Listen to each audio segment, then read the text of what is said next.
Enneagram is a 1, or maybe it's a 2 or a 3. I don't know. Today, we're going to talk about it and we're going to find out with Christi Engle.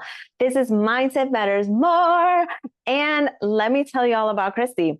She's someone who's going to make you feel a whole lot better about all those conversations you replayed in your head. You know, the ones in the shower? I have those all the time. And then help you finally stop doing it. Christi Engle is a coach and a certified Enneagram teacher who helps people stop second guessing themselves in the moments that actually matter. Whether it's at work, at home, or that thing you've been avoiding, she helps you understand what's really going on underneath so you can respond clearly and trust yourself. But what I love about Christi is she's not just about tools and strategies. She brings this real, grounded, human approach to her work. She's someone who deeply understands patterns, emotions, and how we show up in our relationships. And outside of her work, she's living a full life, cooking, traveling, and hanging out with her husband and 2 grown boys, which I think says a lot about the kind of presence she brings into everything she does. This is going to be a good one. Welcome to the show, Christi. Thank you so much for having me. It's really great to be here. I'm so excited to find out all things Enneagram because admittedly, I don't know anything about it.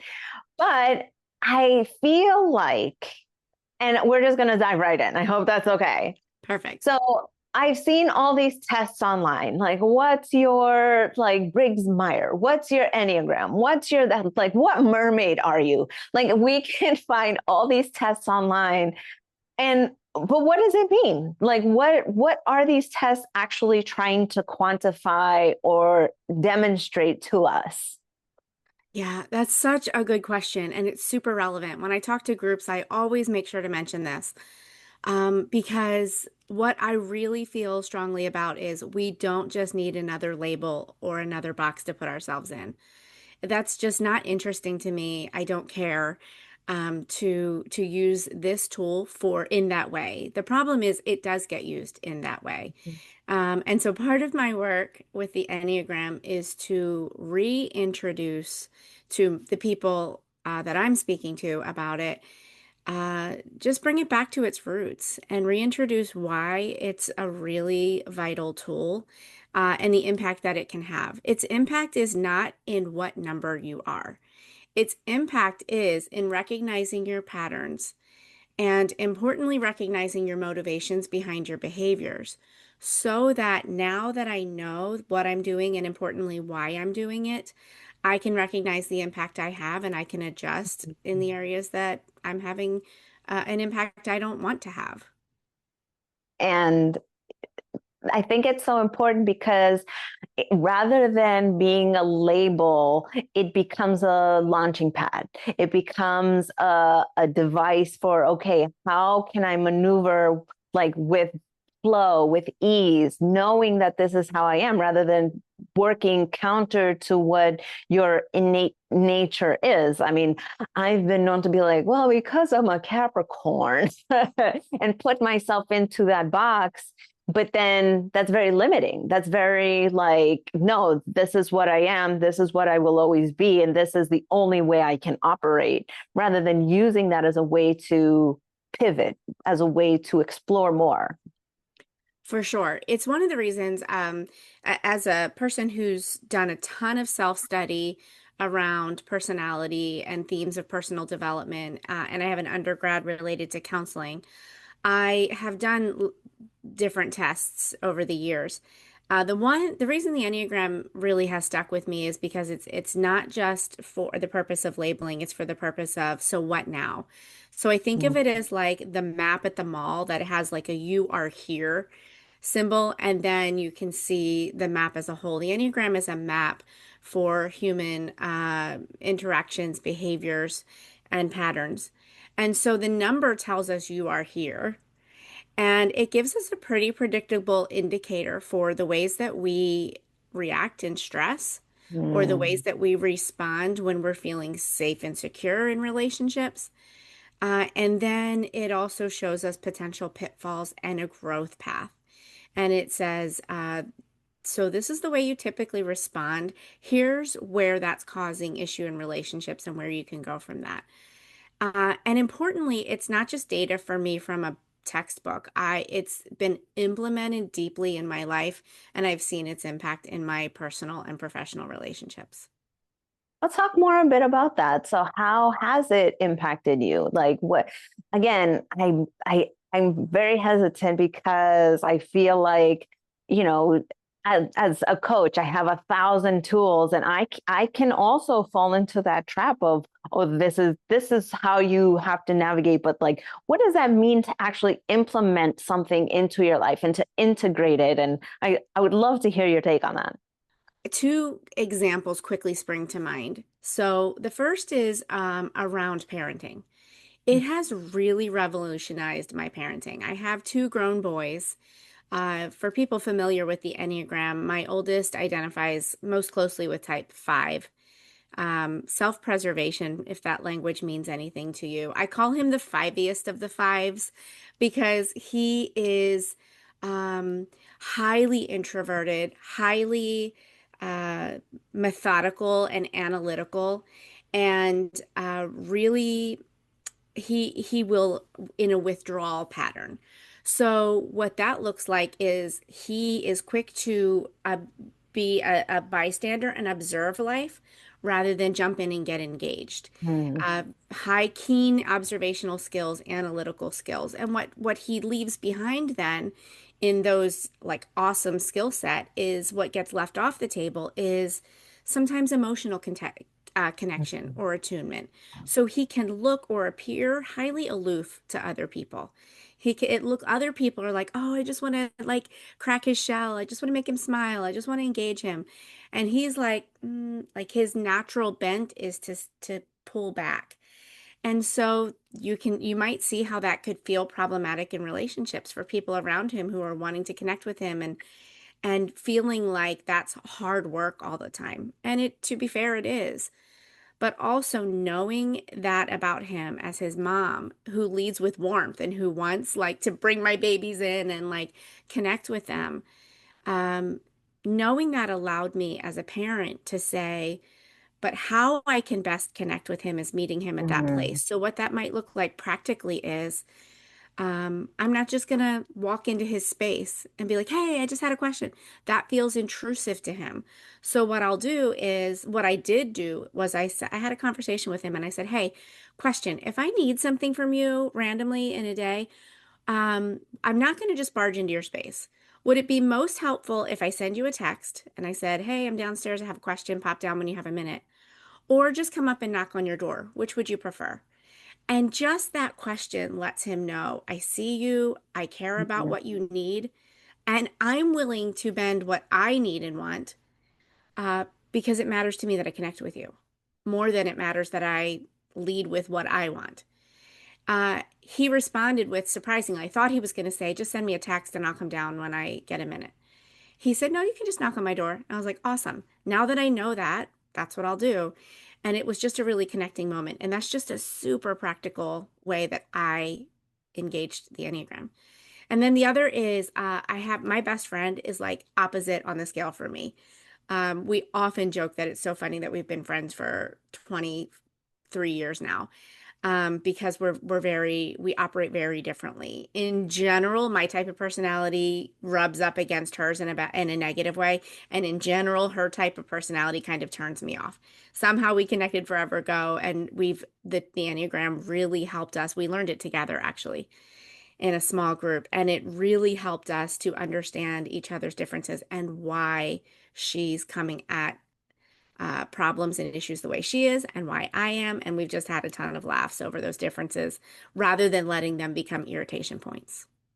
oh, I love both of these. They bring so much wisdom because in the first one, it provides us with a tool to how to show up for others.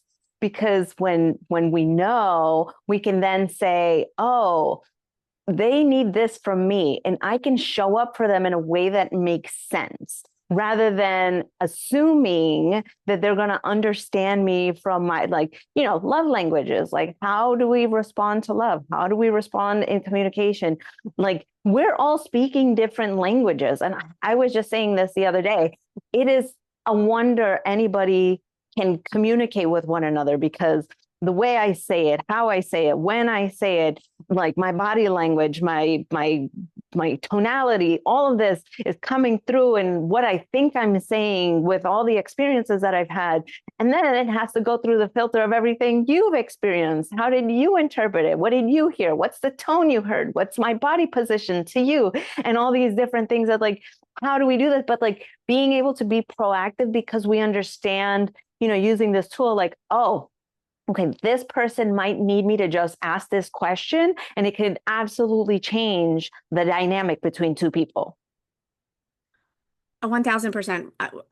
All the things you just ran through, the filters through which we hear. If we could just understand that we all have a filter or a lens that is based on the things you just described, our experiences, our history, our traumas, our attachment, growing up, all the things create a filter.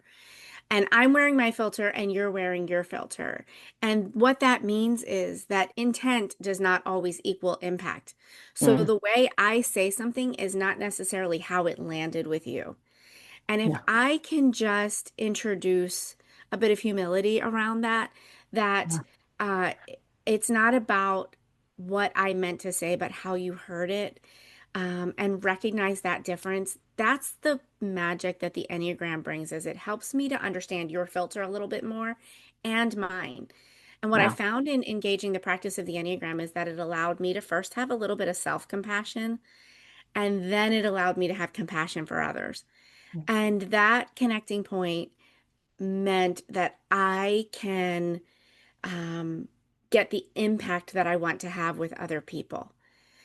And that's why I use it uh, so widely. Like I use it in one-on-one coaching, and then I use it when I'm speaking to groups because it can have a profound impact on group dynamics or one-on-one relationships.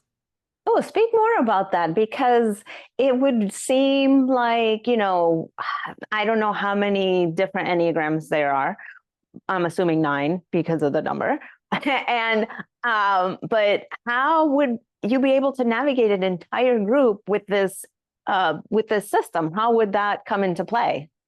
Yeah, it's super fun. I do love working with groups. It's been really fun to see the engagement and um the resonance around the group when they're like, "Oh my gosh, that's so you," or and they start laughing because they see each other in the patternings. Yes, there are 9 Enneagram types that we see in the human population. That's what we have seen emerge in the empirical use of the tool. And so in a group, what I do is it depends on the entry point with the group. If I'm starting with them having no understanding versus no, this is kind of a part of their workplace culture, very different entry points.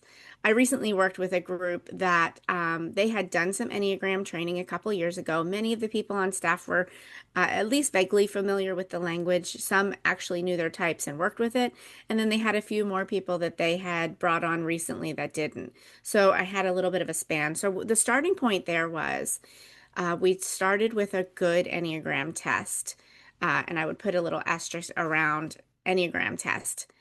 I would highlight, and I do highlight in my work, please don't Google free Enneagram test because you'll get like something that was created just for collection of emails, like not good quality tests. So there are good ones on the market that I do recommend. Enneagram, anyway, we started with a good test for everyone to take, and then I collected their results before I went and met with them. That way I had a starting place for where people were on the map. And I had an idea for how their group engages before I even showed up and met the people. Hmm. Then when I got there, we went through just some basic Enneagram information, some background stuff, a little bit about the name Enneagram. Ennea meaning 9, and gram or gramos meaning something written down. It's a Greek word. So Enneagram refers to the written symbol that we see on the Enneagram materials, the circle with the 9 types and the lines in between, which are significant, by the way. They're not just decorative. And so once we did a little bit of background information, we really dove into different types and how they interact in the workplace. So, like using my parenting example, if you have somebody who is in the withdrawal types, which are nine, fours, and fives, those types are more likely to withdraw when engaging. And then you have other types that lean in. They might be a little more assertive. Then we have some clashes there. And these are not negative things. These are things to notice and then work with and leverage to create a more stronger, more cohesive team. Okay. And so it's not just about learning the individual, but sort of how a team works together. Does that sound about right? Yeah, like one of my favorite things that I do with teams is I'll have like a map of the Enneagram and then we'll plot where everybody is. And then we'll talk about, okay, we have a team that is, so let me just say that the Enneagram is broken up into triads. There's several triads that you can be found in the Enneagram, but the one primary one is we have three types that are head centered.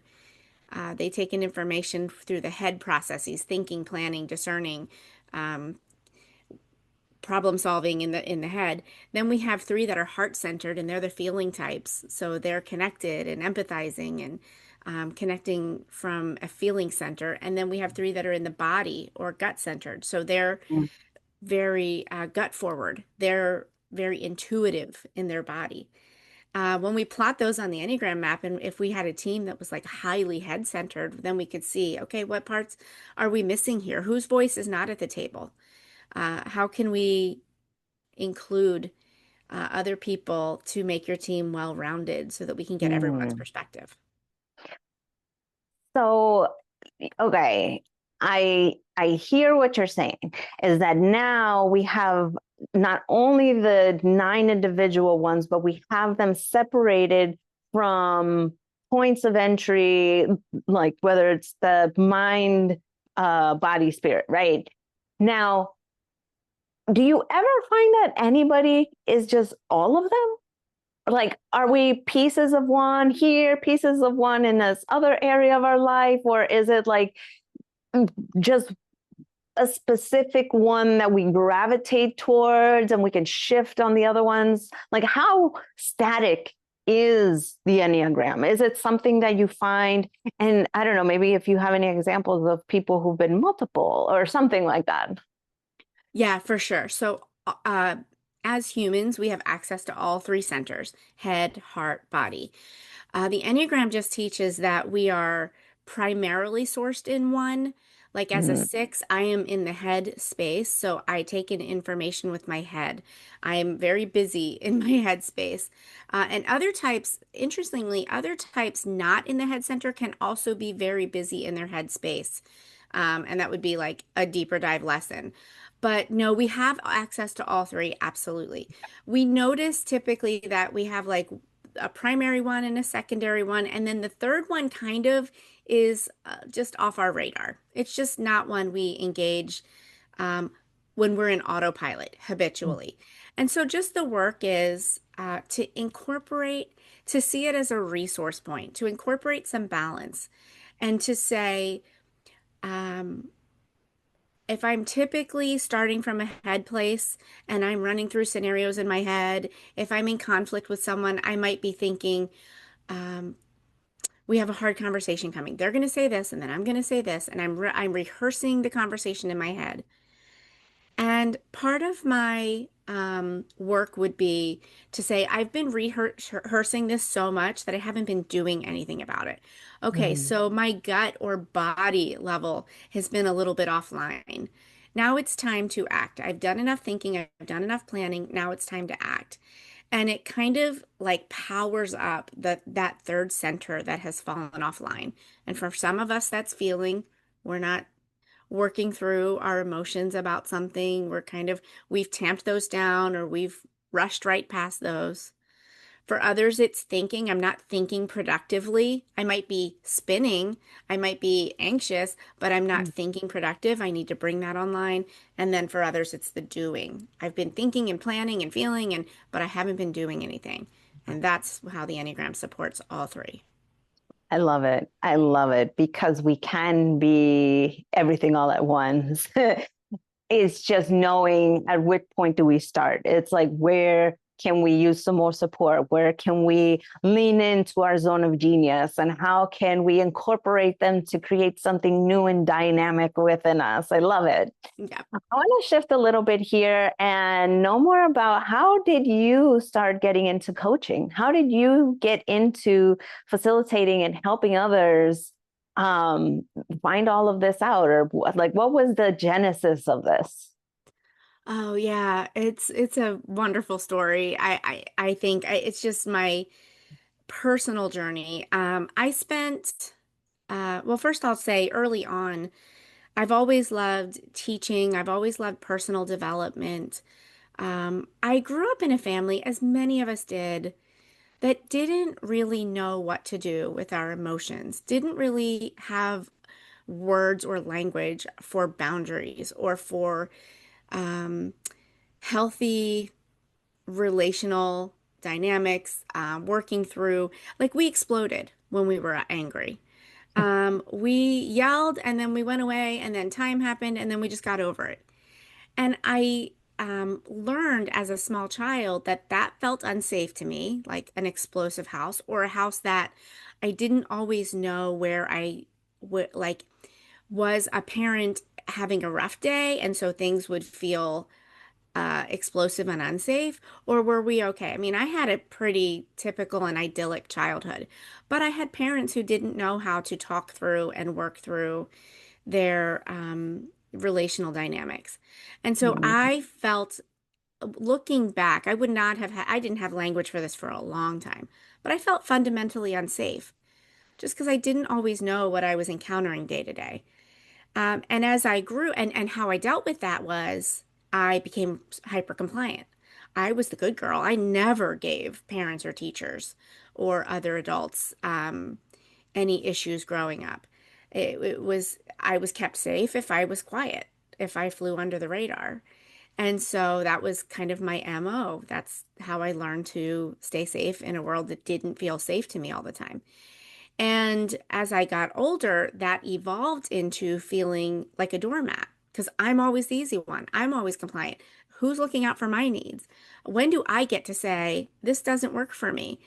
And so then, as we do, I swung the pendulum all the way over here, and then I kind of went into bitch mode. And I was like, oh, nobody's gonna tell me what, you know, and I didn't stay there long because that was so not true to who I was. And I was like, ooh, not feeling that. So then I began to figure out, okay, what does feel right for me? Because neither one of those extremes represented who I was or what I really wanted. So I did the work of figuring out what does feel right for me. And that, it's a bumpy ride to do that in the context of marriage, in the context of parenting, in the context of workplace. The Enneagram came into my world in 2017 in the form of a friend who was like, hey, I heard about this book. Let's do a little group study. Let's, like, a friend group, a friend circle, 5 women got together. We started with a wonderful little primer, The Road Back to You. It does have some spiritual language, God language. So if that's not something resonant to people, then I do like to make that known. But it's a wonderful little resource. And I started there. And that's where, within this context of this small group of women, we met weekly for about 6.5 years. And the leading force of this work was an Enneagram deep dive. Mm. Coming out of that, I was um, in COVID. Um, and right at COVID, I was also empty nesting and I was asking the question, what's next for me? And really, I was focusing on my career now because I had been focused on parenting before that. And so moving into my career, I'd always been someone who loved the counseling space. And so at first I was like, oh, maybe I'll go back for my master's and become a clinical mental health counselor. That was on the short list for a while. Coaching also became a field known to me, and I just began exploring that space. So what I decided to do was start with Enneagram certification because either way I went, I could do that. So COVID hit, everything went online, and I completed a 2-year Enneagram certification course. Really wonderful course by like OG Enneagram teachers. My program was the Narrative Enneagram, started by Helen Palmer and Dr. David Daniels. Wonderful course. And so I did my certification. I started meeting with a few people around the Enneagram.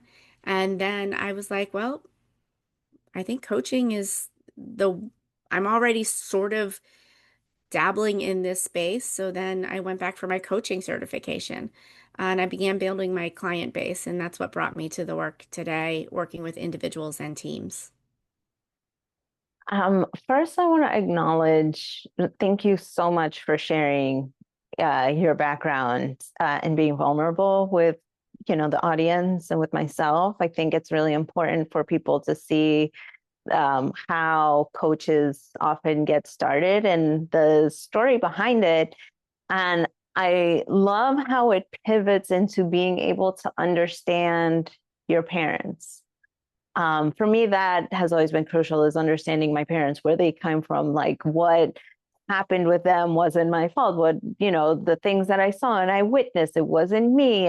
And coming from that and really transforming it into, your superpower in the end, is because, it's like, well, this other part of me where I'm like the going into bitch mode, like that's also not me too. And then coming into alignment with authenticity, I think that arc is really powerful for people to hear and to witness, to know that it's possible. So just thank you for sharing that. And the work that that we've talked about and that I've hear you and, seen on your page, like it feels so grounded in a knowing, not just I read a book once and, I know it surfacely, like I can memorize it and tell you the bullet points, but coming from like a deeper knowing and having lived experience and seeing others who have lived that, like those, not personalities, but those traits, and being able to work through them. I appreciate you saying that. Yeah, two things come to mind. One is in my life's journey, it's been really important for me to honor the people that came before me. And so I am really careful in how I tell my story and in what I say. Um, because I don't blame my parents. They did the best they had with what they were given. But from a relatively early age, and I don't even know what to attribute this to, and I don't have to attribute it, it just is. I felt some sort of a mandate on my life that things will be different because I was here for my kids and for my family tree and for going forward.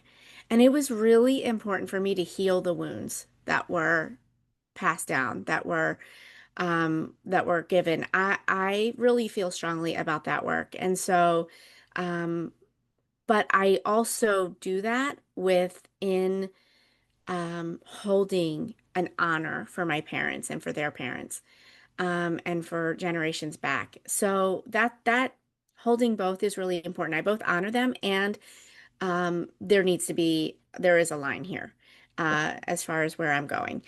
And then secondly, I really feel strongly about a commitment to my clients around doing the work that I'm asking them to do. And so the it's really important for me that the work that I'm doing is not just kind of prescriptive and like, here's the path. It's experiential. I'm also on this path. And like, maybe here's a flashlight that I can shine for you, but like, this is the work. I know it because I'm doing it. And so come with me. Like, let's take our hand and go together is kind of like one of my taglines I always put is come on in, let's journey together, because that's literally how I see it.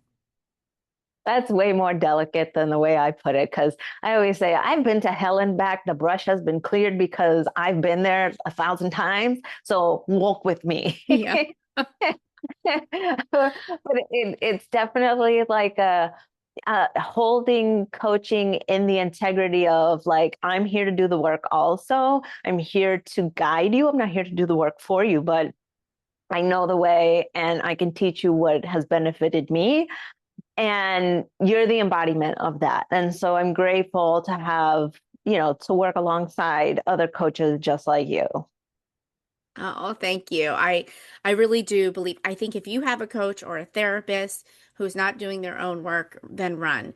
I Yeah. really feel firmly that we need people. It's hard for us to shine that same light, that same flashlight back on ourself and our own situation. I believe that teachers need teachers. Therapists need therapists, coaches need coaches. So I have my own therapist. I have my own spiritual advisor. I have my own mentors that can speak truth to me in the same way that I'm helping my clients because I just think that work is so important. And you said the word integrity, and that's exactly where it lies for me. Yeah, and that's the clip right there. I love it.